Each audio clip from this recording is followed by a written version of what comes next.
Hello and welcome to another episode of the Beta Kit Podcast. I am Douglas Saltis, Editor-in-Chief of Beta Kit, and my co-host, as always, is Rob Kennedy. Today on the podcast, we are talking podcasting. Wait, no, we're actually talking about the responsibilities of major tech platforms. Or are they content publishers? Broadcasters? Or is it really just a conversation about why Spotify is sweating bullets over Neil Young's agitation with the former host of Fear Factor? Try saying that 5 times fast. It's all very confused, and I'm going to do my best to summarize what's going on quickly so we can get to the big questions. If you haven't heard, several prominent musicians have taken their music off of Spotify in protest of what we'll broadly call COVID vaccine misinformation on Joe Rogan's podcast, the Joe Rogan Experience. It just so happens to be the biggest podcast in the world, and what the New York Times is now reporting as something Spotify paid $200 million to have the exclusive rights to. Since that kerfuffle, clips of old Rogan episodes showing him using racial slurs have also surfaced. Now, Spotify's public response has been the classic Facebook line, "Hey, we're just a platform, not a publisher." And Spotify CEO Daniel Ek has been reported to make multiple statements to that effect recently to employees. Quote, "We're not in the business of dictating the discourse that these creators want to have on their shows." Quote, "Canceling voices is a slippery slope," end quote. And yet, Spotify has quietly removed about 70 Joe Rogan Experience episodes at Rogan's directive, and have put in the process of adding some sort of advisory label to content discussing COVID. All of which sounds a lot like something a publisher might do. Okay, that's a lot of background, and it's prompted a lot of conversation from tech, media, and podcasting folks. My people. Like on the Canada Land podcast, where journalist Sandy Garosino noted that we keep having discussions of what big tech does with 21st century content using 20th century terms. Broadcaster, network, publisher. Maybe we need to get some new terms that accurately describe what's happening right now. It's a great point, and the label issue is something we struggle with on this very episode as we try to unpack the responsibilities tech companies have for the content they surface and profit from. But there's another side to that equation, the responsibility of the content creators themselves. You do not have to be a journalist to have obligations and responsibilities to your audience and the content you produce. Joe Rogan is still a professional. He hosts the biggest podcast in the world, and he got paid $200 million to do things like smoke weed with Elon Musk. Saying you're just a comedian or a guy asking questions doesn't cut it anymore. But what are the professional standards of content creators? More pointedly, what if Joe Rogan didn't want to remove old episodes? What happens then? What does Spotify do? To help us navigate these questions, we've put forward our own expert panel. Josh Kane, not only a technology reporter for the Globe and Mail, but the author of a book about Joel Plaskett, so you know we got the Can Rock side covered. And Katie Jensen, owner of podcast production company Vocal Fry Studios, and someone who has made dope pod content for the CBC, MLSE, Globe and Mail, Canada Land, and many, many others. It is a power pod panel on the Beta Kit Podcast. Let's dig in. Josh Kane, you are, as I understand it, a technology reporter for a certain publication of record. So as we meander upon this discourse, why don't you maybe lay the context for us as to how you came about finding yourself as a technology reporter, somehow writing about Neil Young recently? So 10 years ago, I wrote my final master's project for journalism school on what seemed to be a very fragile business for streaming music. It was called Red Tape Blues, which is, I still can't tell is funny or not. I don't think my supervisor was super happy about, but I pushed through anyway. Is that a Navy blues riff? No, it's just a joke about the red tape about artists getting royalties and how much of a struggle it is in the streaming era. So I spent sort of on and off for the last 10 years for the Globe covering sort of the rise and the fall in reputation of the streaming music sectors. It became quite clear in the last few years that as Spotify was growing, that its profitability wasn't necessarily growing with it. Spotify, I visited their headquarters in 2017, did a big feature on them ahead of their IPO. We sort of try to figure out, ahead of the IPO, we're going to get some financials that shows, perhaps a path to profitability. And instead, they have continued to struggle even since they've gone public. And when this all went down a few weeks ago now, I was relatively interested in trying to basically rewrite my master's project from a decade ago about this is a company that struggles to profit and now has a lot of public investors. And they had to find other revenue lines, and podcasts were that. Oh, the pivot to podcast. It's the audio version of pivot to video. I read this story you wrote in 2013. He said it has yet to be seen whether a Spotify and other streaming services can turn a profit. After they went public in 2018, they kind of dabbled with profitability in 2019, but it hasn't seemed to last. And that's led to this new movement, the Joe Rogans, the Ringers, the Gimlet Media acquisitions, as they kind of not only move into a different audio format, but start to bring some of that content in-house. And then just to, because this is a great lead to a story. I'm not sure if you wrote it, but hey, you've got great editors at Globe too. I'm going to read this out. By forcing Spotify Technology SA to pick between him and its most popular podcast, Canadian music icon Neil Young has revealed a long simmering tension at the core of streaming music. Even for the biggest subscription audio platform in the world, it's hard to make money from songs alone. So now, obviously, we have a little bit of a bent, and any listener that has heard us bring on Raid Maida just for the purpose of asking him questions about Our Lady Peace, ostensibly to talk about our NFTs, might know that there's a can rock and there's a music angle to this podcast that we enjoy sometimes. But then there's this whole other section of media, podcasting, which is what we do. And I feel like this is where, I feel like music got dragged into this fight because of what Spotify ostensibly sells as a service to most people. But the tension here is between Spotify, the platform, and this long form conversational medium that we happen to be participating in. I think that is a perfect time to bring one Katie Jensen in. Howdy. Because you are not only a podcast producer named Katie, which resonates deep in our hearts here on this podcast, but have, I think, probably the most well-known podcaster person in Canada for podcasting. Yeah, notorious. That's You're big me. on podcasting Twitter. Yes, I am big on podcasting Twitter, which means absolutely nothing to anyone in my real life. Well, we are your target people. How do you see this? I don't know if it's even tension or just a big fight between very rich people on either sides. As someone who produces podcasts for a variety of different platforms, how closely do you track the mediums through which your work is being distributed right now? I think last year and the year before were a pretty remarkable year in terms of acquisitions. And not speaking on behalf of all podcast producers, but when that sort of news circulates, and we're talking millions and millions of dollars in terms of acquisitions, you look at it with a little bit of a side eye and think, where's that valuation coming from? Because it's completely arbitrary. If we were to value work for other metrics like the importance of telling that story, or the journalism it brings to the table, or just how compellingly it's been produced, we don't reward content producers based on virtue alone. We award it on entertainment value and what will bring listeners to the table. So I think a lot of content acquisition pieces have informed, and it's had a bit of a trickle-down effect. So by making these rather large licensing deals for tens of millions of dollars with Joe Rogan and Alex Cooper, it gives a bit of a signal to smaller distributors about where the market is headed and what kind of content's going to be popular with listeners. And therefore, it signals to producers, if you don't want to make that kind of work, you're a little bit shit out of luck.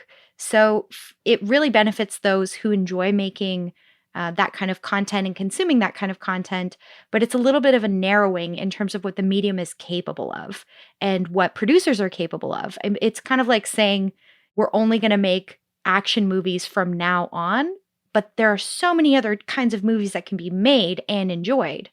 So, Katie, are you saying that, I guess, long before questions around deplatforming and misinformation and Neil Young were kind of at the forefront of, I guess, the conversation around podcasts, that you were kind of feeling pressure as a podcast producer by the Joe Rogans and the Ringers of the world, maybe crowding out not more novel or more insightful forms of conversation? Have you had a client or maybe a publisher that you work with say, could we make this more Joe Rogan-y?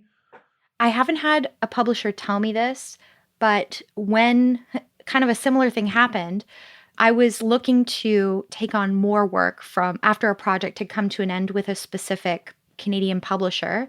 And they asked me what kind of work I'd be interested in working on in the future. And I said, really heavy sound design, really stuff that's complex to make, difficult to make, technically challenging, that sounds like a movie in your head. And they said, that's nice. We're actually thinking of really lightweight chat shows for the next year. So good luck with that. I mean, and the thing is I've made that before and it's perfectly fine. We're making that right now. That's what this is like a really easy breezy chat show that can be produced by one person. But, why go and bother acquiring Gimlet if you don't want to make, like, chat shows are cheap to make? It's also interesting too, because I'm not a journalist, right? Like, we put the show on together, but it's kind of weird because I'm just like a guy who, and again, it goes back to the definition of journalism. What does it take to be a journalist? And is Joe Rogan a journalist or is he not? Like, is it about audience? But going to the platform question, and actually there was a really great piece by Will Butler from Arcade Fire in the Atlantic just like 2 days ago, where he was basically like, I'm in the music business, but Spotify's in the audio business. We've often talked about the fact that companies like Meta, I guess now, should they put content up? Should they allow certain things to go up? And what's interesting about that is if the internet was truly decentralized, you really couldn't control it.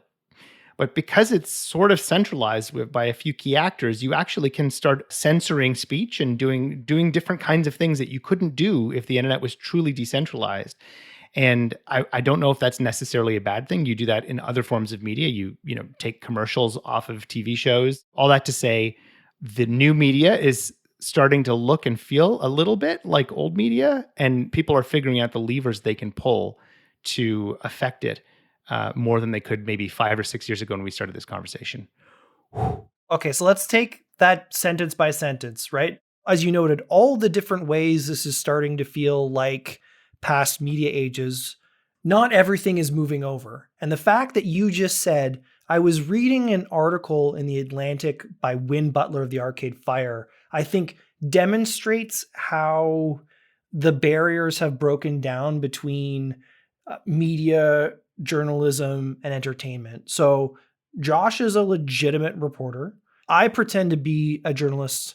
Rob, you have produced journalism for BetaKit. And Katie, I don't know if you consider yourself a journalist in any way, but you have certainly produced journalism for news outlets in podcast form, right? Like, I think we can all speak to at least that component.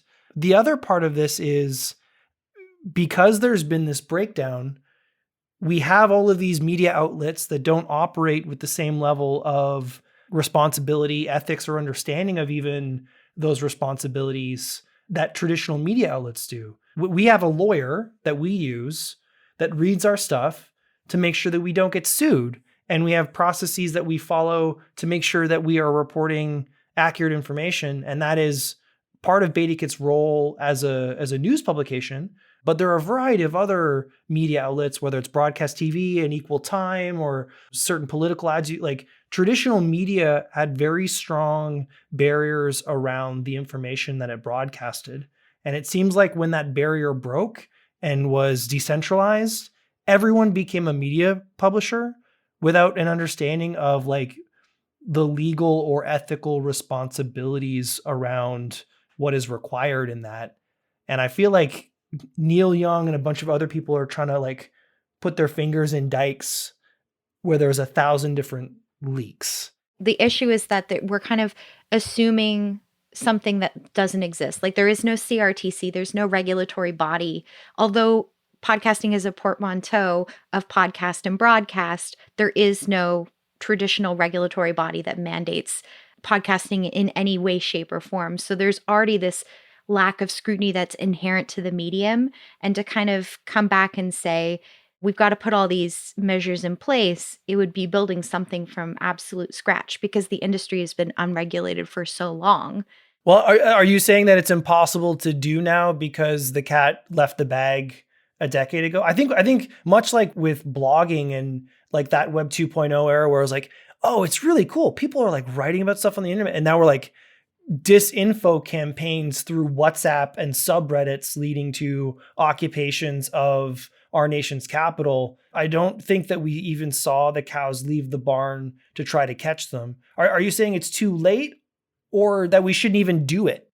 I mean, anyone can do anything on the internet, and that's part of the darkness of it. And because we don't have any kind of regulations around free speech, you kind of get what you get, right? I mean, you get the good and the bad, and I can see why the CEO of Spotify, Eck, has basically said we're not going to touch that because it becomes a very dicey situation and it's not scalable. It's not scalable for a tech company to sit down and listen to everything, every single podcast that's uploaded to its servers. They would never be able to do it. They would have to farm it out to a massive amount of content moderators, and perhaps they should.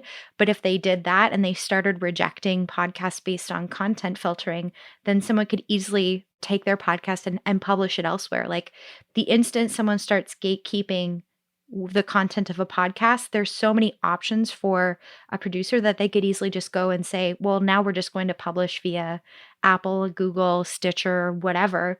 There's just so much freedom of choice for people who want to put content out that it would be really, really foolish for Spotify to try and even implement any kind of broadcast standards. Editorial policy, sure, but even in terms of enforcing that, they're then relying on crowd patrol, right? Like they're basically relying on the listening public to then flag content because there's no system in place.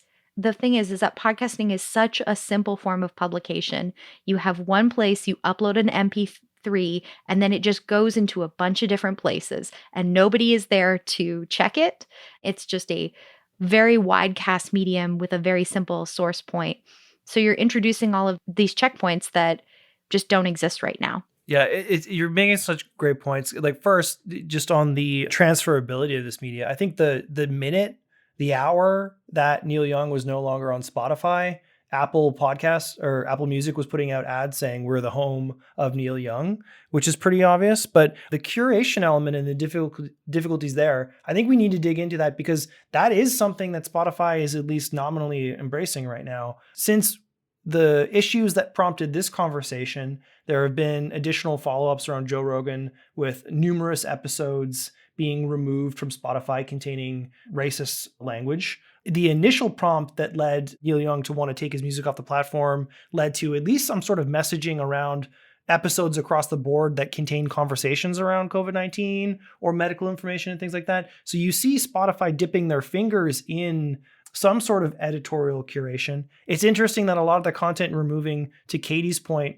was content produced long before the Spotify deal, right? So stuff that kind of needed to be crowdsourced and identified. I'm sure that they're trying to use some sort of algorithms or tech now to identify every Joe Roganism that might lead to their share price dipping 10%. But I think probably maybe, Josh, I don't know if you want to go on a long-winded rant about ethics in journalism or media, but I'm wondering if maybe we could take this back to the business consideration here of what I think is I think right in your wheelhouse of like tech as publisher or platform and how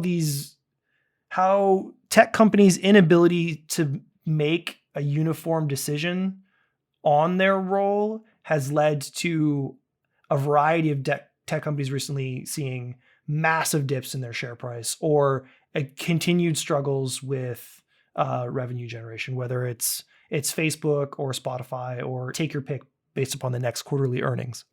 Yeah, I mean, like with Facebook in particular, Facebook's real struggles with how much policing it needed to be doing, particularly during the Trump era. Spotify is different than some of the challenges that we've seen faced before because it's technically not really relying on user-generated content. You don't spend $100 million on UGC. Like obviously a lot of people are uploading podcasts through that, but it's much more publisher than a platform in the traditional sense that we think about needing to police things. But a publisher, add to the points that you guys were making earlier, you get your stories lawyered. We get our stories lawyered. We have professionals who are looking at these matters. And to get a sense of what is the information that we are putting forward, it's really fascinating to sort of think, what are the decisions that this company is going to be making? Because at first they were just going to put up a bunch of music, and then it's not just music. And they have taken down music before. There was blowback to that. That policy, if I recall, was removed. And if you don't know which musicians Josh is referring to, we have put together a special playlist of all of those songs. But again, those are case-by-case basis of individual performers. Like that is those that the decisions, and some of them are kind of almost even at a label level, like the label removing the content that is just happens to be hosted upon Spotify. In contrast to the podcasting space, and I think this is why we're breaking down, like, again, whether or not they're a music service or an audio service and the tension there, like between The Ringer, Gimlet Media, and Joe Rogan, that's $500 million spent on their collective portfolio of not only content, but content production, right?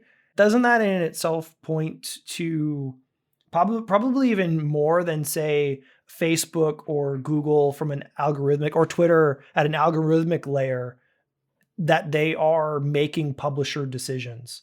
Like an algorithm didn't decide that Joe Rogan should be a premier pillar on Spotify's service, or that they should buy all the sports and entertainment content from Bill Simmons, or I think some of the more thoughtful content produced by Gimlet Media. Those are very human editorial decisions related to like a content portfolio. And it seems from the regular updates that keep to be leaking from Spotify's CEO that these are very labored human decisions happening here.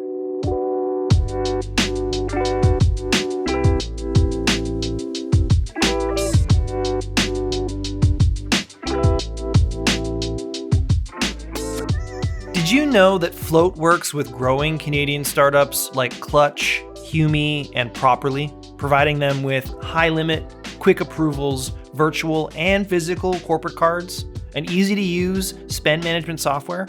If that piques your interest, you can see Float in action for yourself at www.floatcard.com. Use the code BETAKIT and get $500 off your first $5,000 in spend. That's www.floatcard.com. Josh, do you see Spotify as like on the spectrum of big tech struggling with all the content that they now own because they own all the distribution platforms for that content, struggling the most out of this dynamic that Katie laid out? We know the problems that Facebook has, but those are, I think, issues of scale. But it seems to be that maybe the nature of the platform or the nature of the way that Spotify is approaching acquiring content, that it is very directed to individual producers, individual shows, individual moments, much more than, say, the algorithm being a problem, turning our young people to hate speech when they were just looking for like a Blue's Clues on YouTube or something like that. Like it's much more qualitative than quantitative here. Yeah, and I mean, I think publisher might be the wrong word, and sort of the way we think about publishers is we do think about there's an inherent thought process among leadership of those organizations about specifically content. When I think publisher, I think more along the lines of journalistic, although I know it's much broader than that. But there is sort of, I think, the standards that were set by the journalistic world that probably came to bear more on the word publisher. Content in service of a purpose rather than content for ads' sake. Yeah, but I mean, like, because of just the sheer variety of content, I see Spotify less like an individual publisher and more like a cable provider where there's a whole suite of stuff. Like, I'm mostly watching the equivalent of Much Music. I am primarily listening to music related podcasts and music itself. I think it's 11 million on average a week people are making the choice to listen to the Joe Rogan Experience.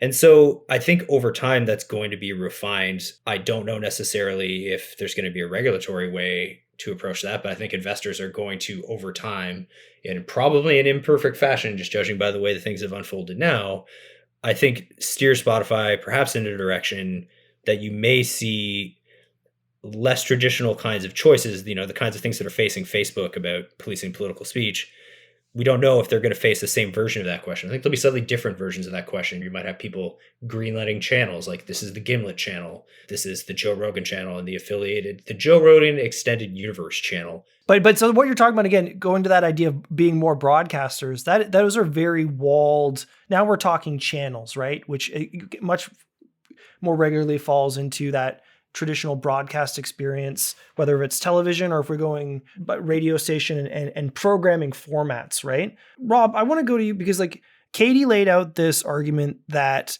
it doesn't seem like we're going to be able to get some sort of regulatory body for this because it's way too late and the damage is already done. I want to go the other side and see whether or not we're too hard on Spotify or any of the tech platforms that distribute this content, because this isn't a conversation that we would really be having in the 90s with HMV if they were selling a specific CD of a live show or something like that, or playing a band specific song. I know there's always been like, we don't want KRS-One on the radio or something like that. Like there's always been targeted movements to kind of deplatform individually. But it seems like the ease in which the content gets distributed also makes it much easier to target wants and desires and blame for that content. And I always think back to the conversations we've had over the years around Shopify, to make it incredibly clear that I'm talking about the e-commerce company, and issues that they had around Breitbart stores and things like that, where it's like, would we really get upset about Bell because bad people were using their phone lines for bad things? Or is it just inherent to the nature of tech, because we can see it, because they can put it up as easily as they can take it down, that we want them to do that? Is that fair? What's interesting about the conversation so far is that it seems that podcasting has finally hit that sort of inflection point with where like now anybody can publish. And actually Spotify bought Anchor. So my son has a Spotify podcast right now because he wanted to do a thing on transit. So jackasses can post on Spotify, but I think your broader point. You call your son a jackass? My son is not a jackass. I still think that the ecosystem has changed over the last 10 years, where it's kind of about people and their sort of followers and their personal brands, and the medium is somewhat irrelevant.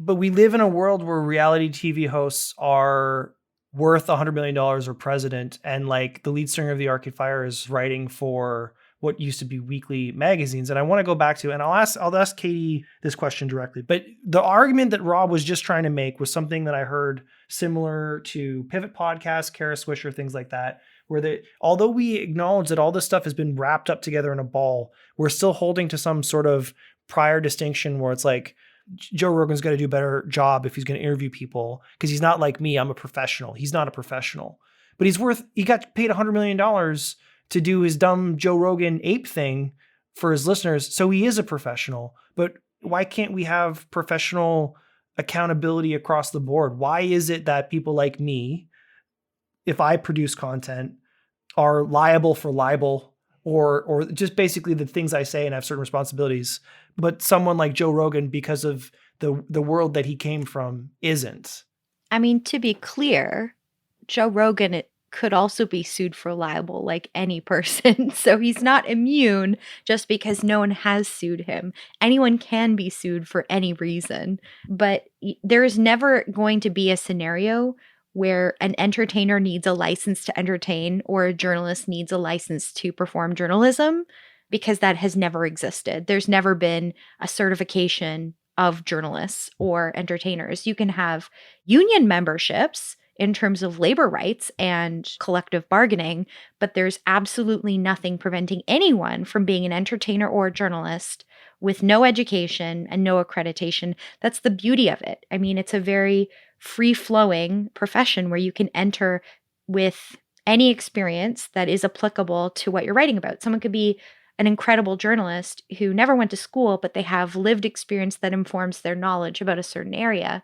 I think the problem that we're making talking about Joe Rogan is assuming that he's a journalist.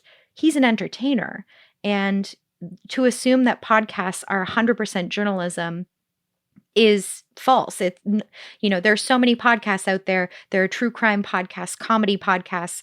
We can't hold every podcast type to the same standard as a current events or a news podcast. I think every listener kind of has to take it upon themselves to think in their head as they're listening to something, has this podcast been fact checked? What's the likelihood of this content being fact checked? Is this a brand new podcast, or has it been around for a really long time? Have there been other guests on this podcast that I know and trust from other areas that I've seen their work? And, what kind of guests or topics have been featured in the past? Is there a good editorial mixing in terms of perspectives? How much does the host challenge the viewpoints of their guest?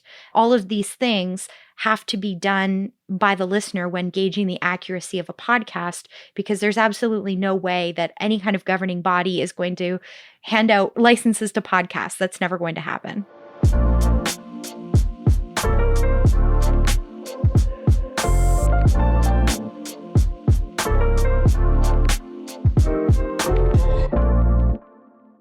I don't think we can ever look to hold everyone, let alone Joe Rogan, to journalistic standards. But I want to go back to the broadcast standards, because you're totally right that there's nothing precluding anyone from putting together the types of suits that would attack like ABC News or CBS or anything if they did something wrong there. Is that just the other cultural shoe to drop? Like Rob was talking about, like, we saw how podcasting changed into what it is now. And that wasn't like there was any new technology that allowed that to happen. We just got used to it over 10 years and it like developed and worsened. Do we just need to wake up and realize that like Joe Rogan can be sued because he is, whether or not he's a journalist, he's a broadcaster for what he says, if he is irresponsible as a broadcaster, much in the same way we saw in the United States, like OANN, the One American News Network, has had to issue, like, they just say some, like, I would recommend to our audience to check it out, but I fear for your souls. But just maybe read some news reporting on how they were making some just out there claims and actually had to publicly retract them very forcibly because they were being sued for hundreds of millions of dollars for libel. Is it just, we just need to wake up and realize that, okay, these people aren't journalists, but they're broadcasters, and we do have existing measures to correct that. And this isn't a deplatforming conversation, or we don't need to get aging hippies to like fight a fight here. We just need to apply the same things that we would apply if like CBS was publishing the same type of content that's on the average Joe Rogan podcast. Good luck to anyone who wants to go up against $100 million man in a legal battle. I couldn't afford to be that person, but good luck to them. I think that anyone who felt that what he was saying was libelous could absolutely attempt to sue them, but it's about the financial backing behind that person and who can afford to sue him. But isn't the problem, first of all, you mentioned media literacy, which is harder and harder to have as what media is blurs, right? So, and then the second thing is journalism. When you call it journalism and you put it under a masthead, it's clearly journalism. But also, if Joe Rogan is truly an entertainer, or whoever the person is happens to be an entertainer, is there a number of followers that makes them potent? Because anybody can post anything about anything. So it's easier to trust a brand like the Globe Mail or Beta Kit, where you're like, I know what this is. I know there is a institution behind this and what its ethos is, and I can choose to, whether I like them or not, that's my own choice, but I know what it is. But people are approaching Joe Rogan for the exact same reason. They want that brand, right? Not to disparage Josh and but he's not a journalist, right? He's talking about modern current events. Because he's got such a huge audience, he can influence opinion. And I think that the whole problem we have as a society right now is the lack of media literacy and the fact that anybody can be a broadcaster, to use your term. Isn't that the problem? Just because you have a force of nature behind you in terms of hundreds of millions of people, or 100 million, whatever the number is, and you don't have to be a journalist, you can just mess things up for people. So is this the platform's fault? Is this the platforms to police because this person happens to be, I don't want to use the argument, he'll end up somewhere, so it might as well be on us. That's a really terrible argument. I was going to say, to play devil's advocate, which is such a naughty thing to do. The devil's advocate. I was devil's advocate in your answer. Is there any difference? And let me preclude this by saying, I think I've only seen about 10 seconds of Joe Rogan content in my life, and all of it has happened within the last week. I kind of like look at Joe Rogan as the opinion page of a newspaper that's really trying to get those clicks hard. And they'll invite some of the most bombastic thinkers in society to write the clickbaitiest headlines with the most half-baked ideas that are never substantiated. Sometimes I agree, but so I want to get out of the journalism space and let's stick with the broadcaster model, because it gets tough, I think, for us as journalists to unpack those differences. I want to add a hypothetical to you, because both you and Rob are positioning Joe Rogan as an entertainer, right? And I would say, going back to a pre-internet comparison point, you could see a world in which Joe Rogan had a show similar to David Letterman. And David Letterman was an entertainer. He interviewed people, he had conversations. But at a certain point, if like Drew Barrymore got on his desk and like took off her top, and instead of pointing towards David Letterman, this is like the oldest reference that only 4 of our listeners, they're gonna have to Google it, and they're gonna have to figure out who Drew Barrymore and David Letterman are. But if she had taken off her top and then turned to the camera rather than David Letterman, there would have been issues for CBS and David Letterman, because there are broadcast standards beyond libel. Why do those not apply to Joe Rogan and Spotify? Simply because those laws were not made to contain internet broadcasting and the horses have left the barn? Or probably because the internet was always, the Wild West. The internet is the Wild West, and you can see some of the most disgusting things if you want to. And obscenity laws were created around the same time that television came about, right? So I think to even argue that we should somehow censure this kind of thing because we're trying to make it more like a traditional television broadcasting model seems like a bit of a step backwards, and it seems like an uncomfortable fit for the medium. Let's go to Josh to close this out, because again, you're the person here with probably the highest reputational standard to maintain and the least interested in walking around in the muck of the other types of content that I certainly enjoy or produce. Rob joins me in. I won't disparage Katie in any ways, because she's quite lovely. There is a Canadian angle to this beyond the CanCon of music that we were, I think, maybe hoping to discuss on a side podcast project we'll launch. And that is Canadian-based Rumble, which is like the extremely conservative focused media producer making the counter offer to Joe Rogan to be like, we actually are the platform that wants this stuff. We are trying to save the world through free speech. We want to give you $100 million. Have we just not seen the counterpoint tech platforms that are like, no, we're all about this? Is that a flash in the pan thing? Do you expect an additional evolution beyond 20-something hoodied CEOs very thoughtfully stroking their chin and they're really thinking seriously about this stuff while the revenue rakes in? Like, are we just actually missing enough platforms to have a true diversity of content? I mean, so many platforms have come and gone, even in the audio space. Like for music, I mean, Rdio was at the time, I think, the biggest Canadian streaming platform in 2014, but then it turned out that it was mostly Canadians on it, and they actually couldn't afford to run it anymore. And so I think we're going to see swings to and from sort of diversity of platforms, and maybe people will go to more platforms and maybe they won't. Like, people seek familiarity, and no one has seriously challenged YouTube in its dominance since 2005 or 2004 when it was first launched. And so, like, in terms of just Rumble sort of becoming a home, like, it's going to have a home for all of the content that wants to make it there. There was plenty of it listed in its securities filings when it announced it was going to go public. To bring it back to what we're talking about with broadcasters, which is that DirecTV said it was going to remove OANN.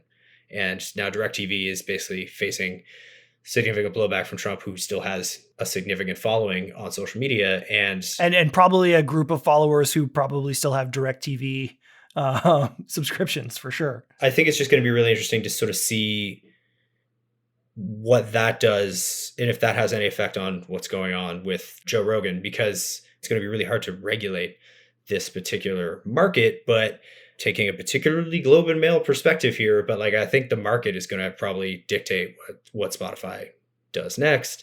And so every platform is going to have to make a variety of different decisions that are going to be very different from each other, because we've sort of wound up this semi-wild west of how the internet works. Okay. Katie, Do you actually have any podcasting advice for Rob's kid so that we can get his platform up to a level where he is eventually deplatformed? Yeah, we want Rob's kid to be deplatformed. Just put in some copywritten music and he'll get a DMCA takedown and get taken down by a bot. That's the most disappointing kind of deplatforming. Couldn't even put a human on it. The robot just did it for you. Yeah. Hey, if he can get Rain Maida on his podcast, he can claim fair use.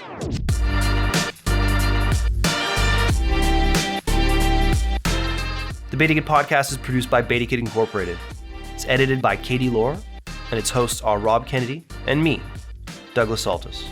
To learn more about how you can support this podcast, head to patreon.com/BetaKit.